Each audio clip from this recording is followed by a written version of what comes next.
With a seemingly ever-present gridlock, traveling on Interstate 405 in the Southland will try a motorist's patience, even on a good day. But today, the 405 was shut down for nearly 12 hours following an officer-involved shooting that started with CHP officers checking on the welfare of a stranded driver. Kimberly Cheng with her sister station in Los Angeles has the story.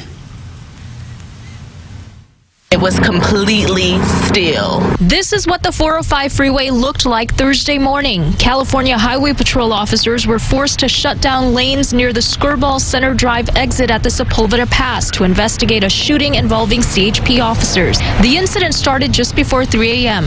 Officers from the West Valley area saw a red Mustang stopped on the shoulder of the freeway with its airbags deployed. A man in his 30s was standing outside the car. Officers stopped to do a welfare check, but said they came under unexpected fire. That male reached into the vehicle, pulled out a pistol and started shooting at the officers.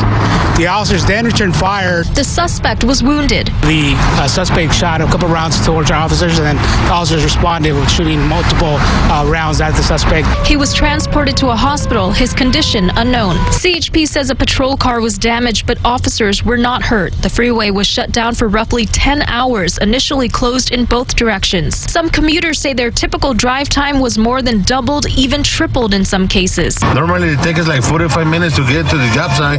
That's like almost 3 hours. We used to pass like 10 miles. It's bumper to bumper.